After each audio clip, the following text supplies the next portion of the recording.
Okay, guys, so we are going to start off with a classic. That is the Hamiltonian cycle problem, a classic NP-complete problem. All right, so let's start off with actually asking ourselves what the Hamiltonian cycle problem is. Simply put, we have a graph G with some vertices and edges, n vertices, same notation that we've used before. And we want to know if G has a Hamiltonian cycle. And a Hamiltonian cycle is a cycle that visits every vertex in G exactly once and ends where it began, i.e. the cycle part of this. Okay, so for instance, the graph here would have a Hamiltonian cycle because you could simply follow the roots like so, right? But for instance, if there was an addition to this graph, if we had a node here, then we wouldn't be able to do this, right? If we wouldn't be able to visit this vertex and maintain the cycle property by visiting, well, we wouldn't be able to maintain the Hamiltonian property by visiting the vertices exactly once. Okay, so Hamiltonian cycle, problem seems easy, right? Okay, so what do? We have a we know we have a problem, right? Directed Hamiltonian cycle. And now we want to know how hard it is. So what do? We want to know, we have to prove it. We have to prove its difficulty. Okay? So we need to prove that Hamiltonian cycle is NP complete. So when we want to prove a problem is NP complete, what do? First thing we do, we have to show that the problem is in NP. How do we show the problem is in NP? We should have to have one thing. We have to show two things. First, that there is a certificate, i.e. some certificate, i.e. there has some proof that this instance of the problem is a yes instance of the problem. And then we have to have a certifier, which simply checks the certificate and makes sure that the certificate is valid and that the Turing machine is not trying to pull a fast one on us, that it's working properly, right? So what is the certificate? What should the output of this problem be if we want to verify it? And the output should be simply the cycle, the path, the cycle,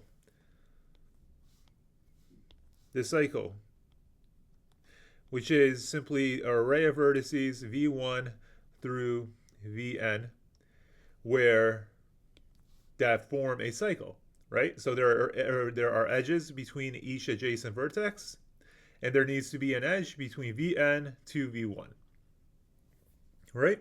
So you get so the certificate is simply a list of vertices that supposedly form the cycle. Then what's the certifier? What does the certifier do? It would simply need to check that the edges between vi and vi plus 1 exist. And we need to also check if the edge vn to v1 exists. Right? So as long as we could verify that these edges exist, and of course that we could verify that this is, if we say that this is equal to x, that x is equal to n, then by definition, this has to be a Hamiltonian cycle. I mean, the last verification we could do is make sure every vertex in X appears exactly once. Okay, so the certifier just does a bunch of checks on the certificate. Okay, so how long do each of these checks take? Well, checking if an edge exists, we got to just check. Checking if an edge exists takes, I mean, if you have an adjacency list, I mean, the max it could take is like n time, but really it's going to be far lower than that. But let's say the worst case, this takes O of m time, And then you would have to check it for every edge. So you would have to do O of m, O of m to m. That's still polynomial. This is definitely polynomial. And this is also polynomial, making sure all the vertices appear only once, right? You could do that. I mean, if you want to do it a really stupid brute force way, you could just use 2 for loops, right? And get an n squared running time. So the important part here is to verify that the certifier needs to be able to run in polynomial time. Okay, that's the major thing. The certifier can't be, I mean, check all possible lists, check all possible ordering of the vertex and see if there are any Hamiltonian cycles. That would take factorial time. Yeah, that would take factorial time. That would be too much. The certifier itself needs to be able to run in polynomial time. But if the certifier runs in polynomial time and the certificate is valid, then what do we know? We know that a non-deterministic Turing machine also will be able to solve this problem in polynomial time, meaning that this problem is in NP. Okay? So, first part down. So, next, in order to show that something is NP complete, we need to show that it is harder than all the other. It is as hard as all other NP, as the hardest NP problems, right? So, how do we show that Hamiltonian cycle is as hard as any other NP complete problem, as any other NP problem? Well, we got to set a lower bound hardness for directed Hamiltonian cycle. So to do this, we could choose any NP hard problem, right? If we could show a valid reduction between a NP hard problem and say it reduces to the directed Hamiltonian path cycle, then that means the directed Hamiltonian cycle problem is at least as hard as this NP hard problem. Okay, so which NP hard problem do we choose? It would be a poor idea to choose a really, really hard NP hard problem, like halting. That would be a stupid thing to do. Say we want to reduce halting to directed Hamiltonian cycle. That's impossible. Halting is undecided. So we do still need the problem to likely be in NP. I mean, if directed Hamiltonian cycle is in NP, it's probably not going to be. The other problem needs to also be in NP. So what do we do there? Well, one thing we could do, the basic thing, we could take the OG SAT problem. I mean, we could take the OG NP hard problem, which is 3 SAT. SAT in general, but we're going to say 3 SAT to make our lives a little easier. So if we show that 3 SAT is reducible to directed Hamiltonian cycle, then we will show that directed Hamiltonian cycle is NP hard because 3 SAT is NP hard. Okay? So, how do we do this reduction? Well, let's go to our reduction diagram. Here's the tough thing. These two problems have very, very different inputs, right? They have very different inputs, so it's always a good idea to draw a reduction diagram in order to make sure we're doing the reduction in the correct order, okay? Or do we need to reduce a graph into a SAT formula, or do we need to reduce a SAT formula into a graph? It's a very, very good idea to draw this reduction diagram because people do get this wrong so often. Okay, so the reduction diagram helps ground you, and in this case, A here is Hamiltonian cycle, and X is SAT, 3 SAT. So therefore, the instance of X, ooh, that's ugly. The instance of X is simply phi, and the instance of Y is simply a graph. Okay? So what does this diagram tell us? This diagram tells us that we need to figure out a way to transform a SAT equation into a graph so that if this equation is satisfiable, then this graph has a Hamiltonian cycle. Okay, but if this graph is not, if this equation is not satisfiable, then this graph does not have a Hamiltonian cycle. Okay, so we need to prove, quote unquote, do the reduction both ways. We need to show that the yes instances go to yes instances and the no instances go to no instances. Okay, so how do we do that? And here's the thing: if you go Google this reduction right now, it will give you the answer. Okay, it's a complex answer. It's a complex gadget. What's called a gadget. A gadget is simply some tool, some methodology that lets you transform an answer in one format to an answer in another.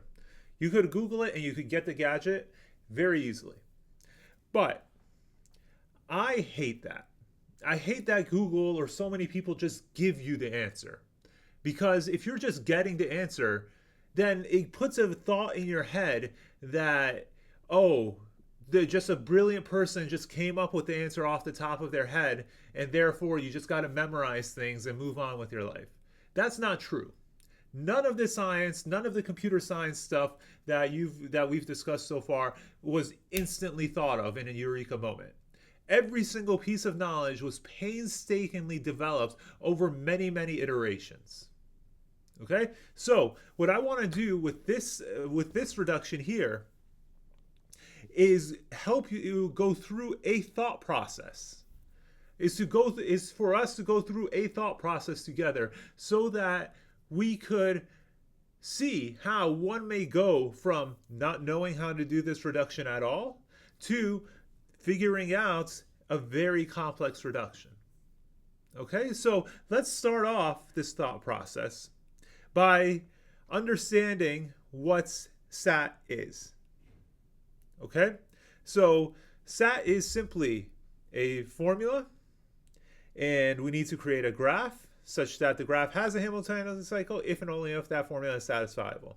And we'll just say that this SAT formula has n variables and m clauses. Okay, this will be useful for later on. Okay, so the question is, how do we come up with this reduction? Not what is the reduction. You could look that up very easily. You could go to the end of the slides, look that up. I want to know, how do we come up with that reduction? And so whenever you're tackling a very difficult problem, I think the best thing to do is to start off with a simple version of the problem and then build up to more and more difficulties. Okay? So the input here, this phi could be any SAT formula. But let's make it a very simple SAT formula and see how we would build a graph that represents phi and then build up from there. So let's start off with the simplest SAT formula there is, i.e. you have one variable and you always output true.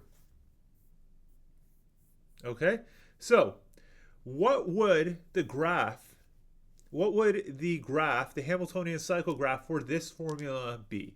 Okay? Remember, we gotta basically have a Hamiltonian cycle whenever this formula is satisfiable. Now, this formula is always satisfiable. So maybe we need to find a graph that always has a Hamiltonian cycle. So what type of graph is that? Just a cycle, right? Whatever. We have a Hamiltonian cycle. We have a cyclic graph. Okay? So that's our first thought. Something to do with cycles. We need a graph with cycles in them. Okay? Might seem obvious, but we're working on our way up. Let's make the phi a little bit more difficult. How do we encode this variable? Right? x1 could be either 0 or 1. Right? And while it doesn't matter now, it might matter soon. So there must be a way to specify if x1 is 0 or 1 in this graph. So how do we do it? Well, we have a circle of nodes here. Maybe one way to do it is to specify x1 in terms of the cycle direction, i.e. if the cycle direction is this way, then that means x1 is equal to 1.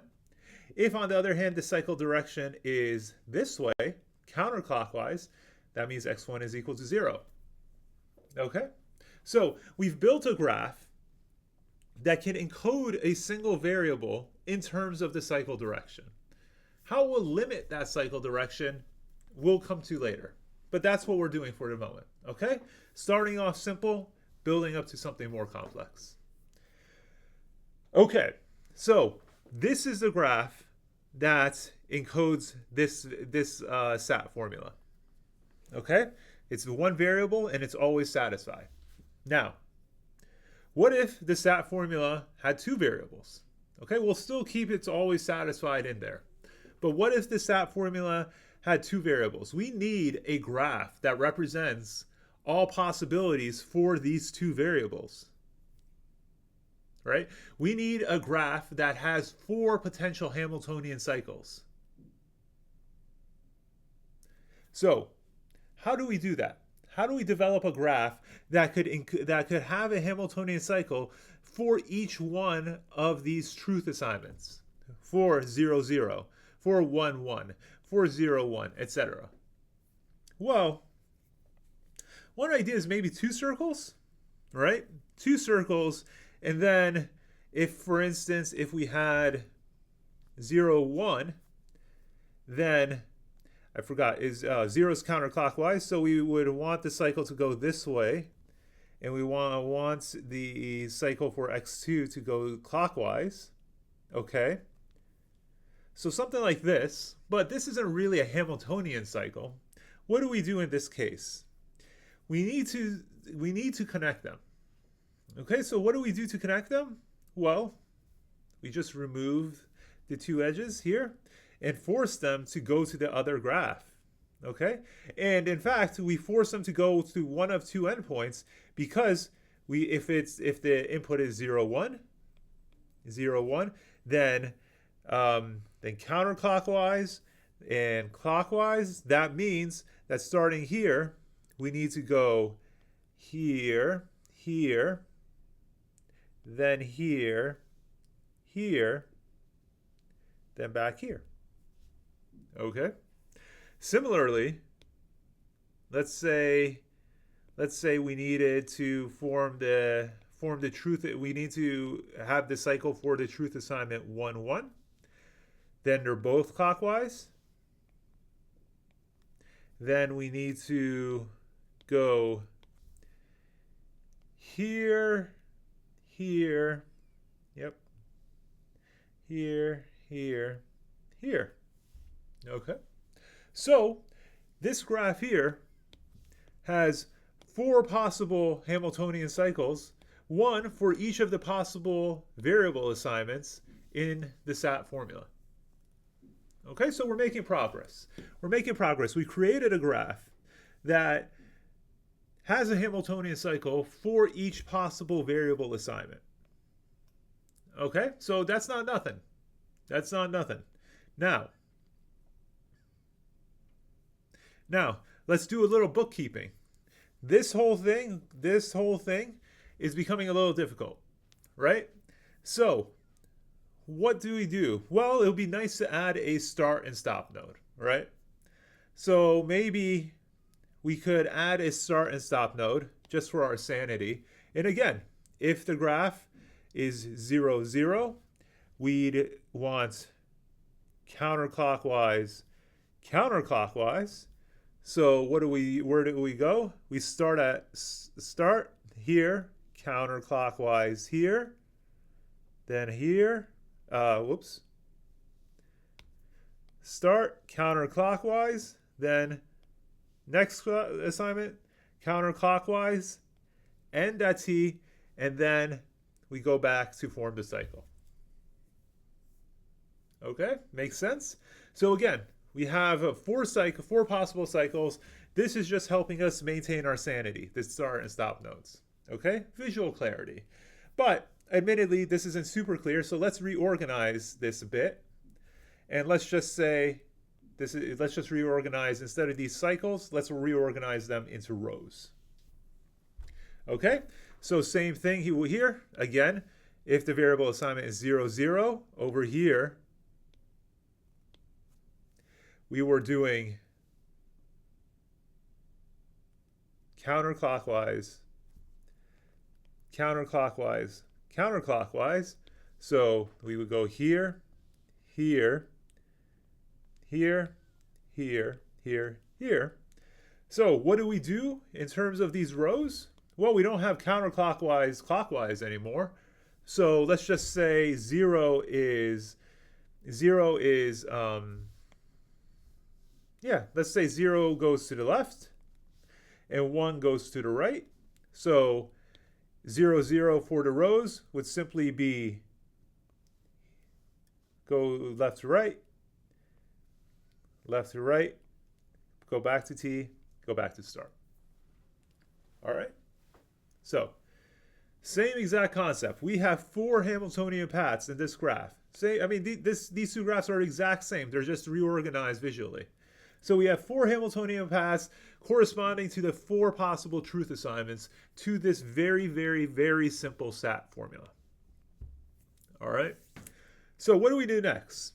Well, now we have to consider, we already did this. So now we have to consider constraints, right? Before we were saying that SAT is only, before we were saying that the SAT formula was always satisfied. Now let's make it a little hard and say the SAT formula is only satisfied when x1 is satisfied, when x1 is true. So what do we do? Well, here's the thing. We said 0 goes left to right, 1 goes right to left. So what do we want? We want to force there to be only one Hamiltonian cycle that goes left to right. All right? Not easy. Not easy. What do we do in this case? Well, what if we add an extra node?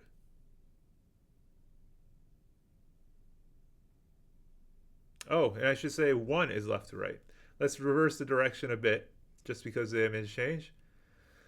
What do we do in this case? Well, what if we add an extra node? Okay, this extra node is connected to 2 of the nodes in the row.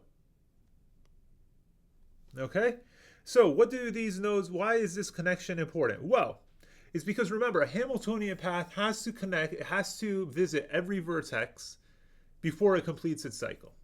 Okay, so let's say we do try to go right to left. We try to go here, here. We can't go up here, so we go back down, and then we need to visit this clause, so we come up here, but we already visited this node. So that's not possible anymore. Instead, what do we got to do? We got to go start, and we got to visit the row x1 from left to right, and visit this clause 1 from left to right in order for assignment 1. And then we go through the row, and bam, end. Okay, so these clauses are how, this clause, this extra node, is how we could force there to be only one Hamiltonian cycle.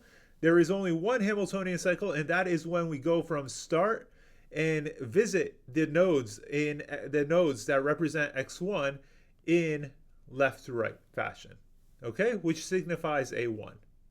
And so C1 is only able, we're only able to satisfy this clause, i.e. we're only able to visit this clause in the Hamiltonian cycle if we're visiting this row left to right. Okay, so this means that the only satisfiable assignment for the original SAT formula is when x1 is equal to 1. Right? So let's think about this more. What if the formula changes a bit? What if we have 2 variables and now the SAT formula is different? What do we do? Well, we have to, well, this can only be satisfied if x1 is 1 or if x2 is 0. So we wanted to be able to visit this one clause when x1 is 1 or when x2 is 0. So if we define our direction, if 1 goes left to right and 0 goes right to left, we could visit the clause starting satisfying 1 visit, and then we could go either way with x2 before visiting t and s, or we could go either way with x1 and then go to x2. Oh, we could go either way. We could go either way with x1 and then go to x2 and make x2 0 and visit that clause and finish the row x2 and go t 0 and then go back to the start for cycle.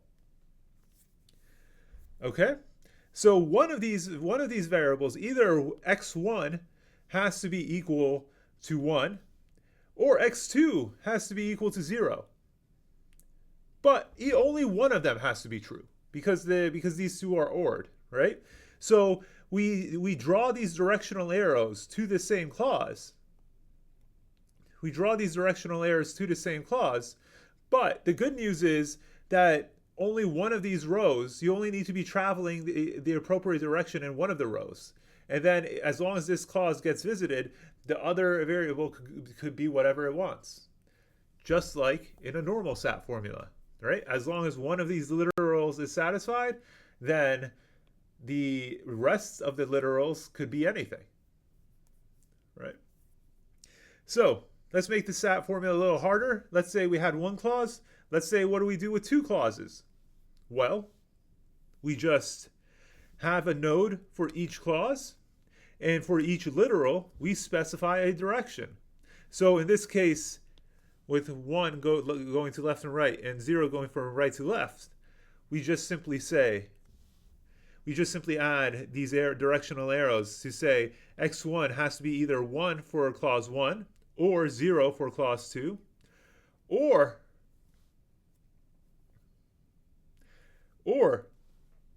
x2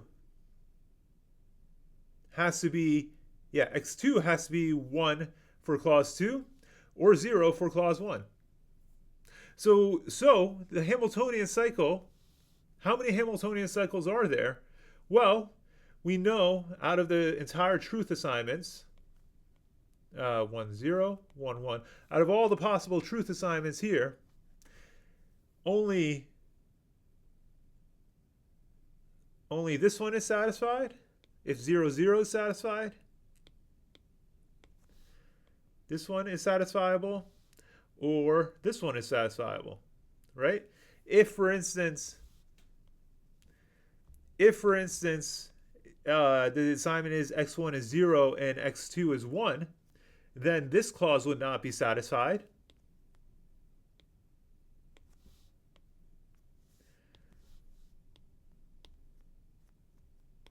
C1. And if, for instance, x1 is 1 and x2 is 0, then this clause would not be satisfied because of C2. Right? You need to satisfy every single clause.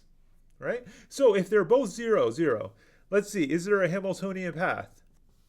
We go 0, 0, 0, then we could visit x2, C2, and then we come back, and then we go back, and then we can visit C1, and then we go and complete the cycle. So there is a Hamiltonian cycle.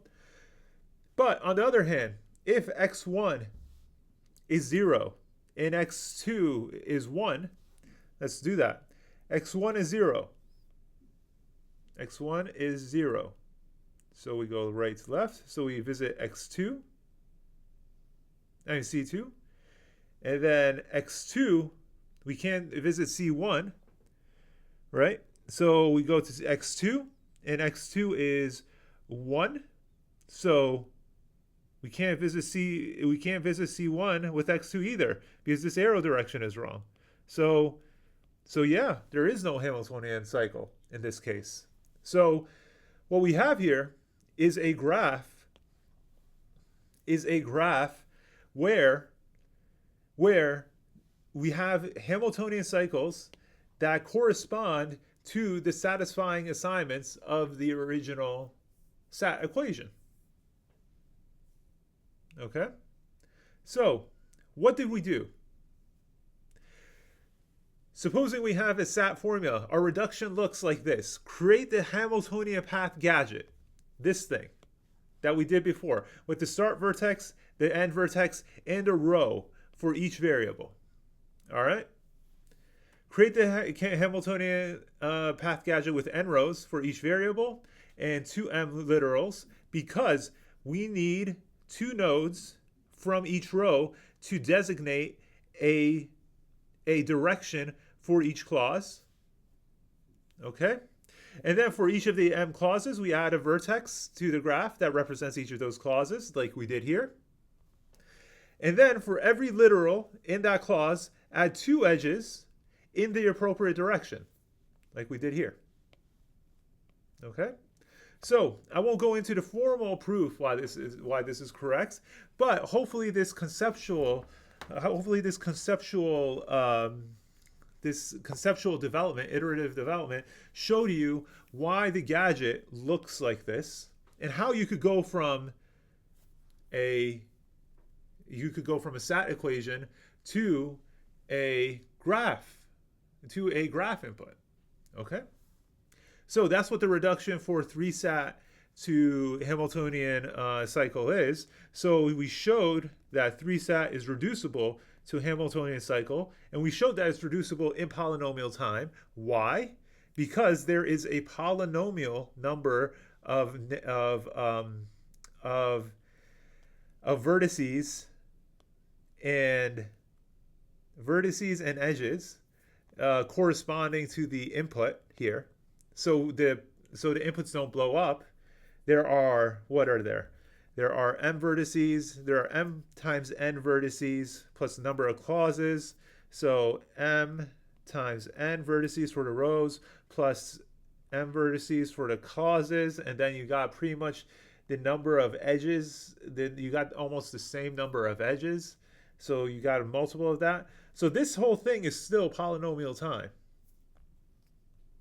This whole thing is still polynomial time. So we showed that there is a reduction in polynomial time where if phi is a yes instance, then graph phi is a yes instance. But if phi is a no instance, then graph phi is also a no instance. Okay? So that's the reduction from 3-SAT to Hamiltonian cycle. And yeah, that's the basic idea. All right. See you in the next one.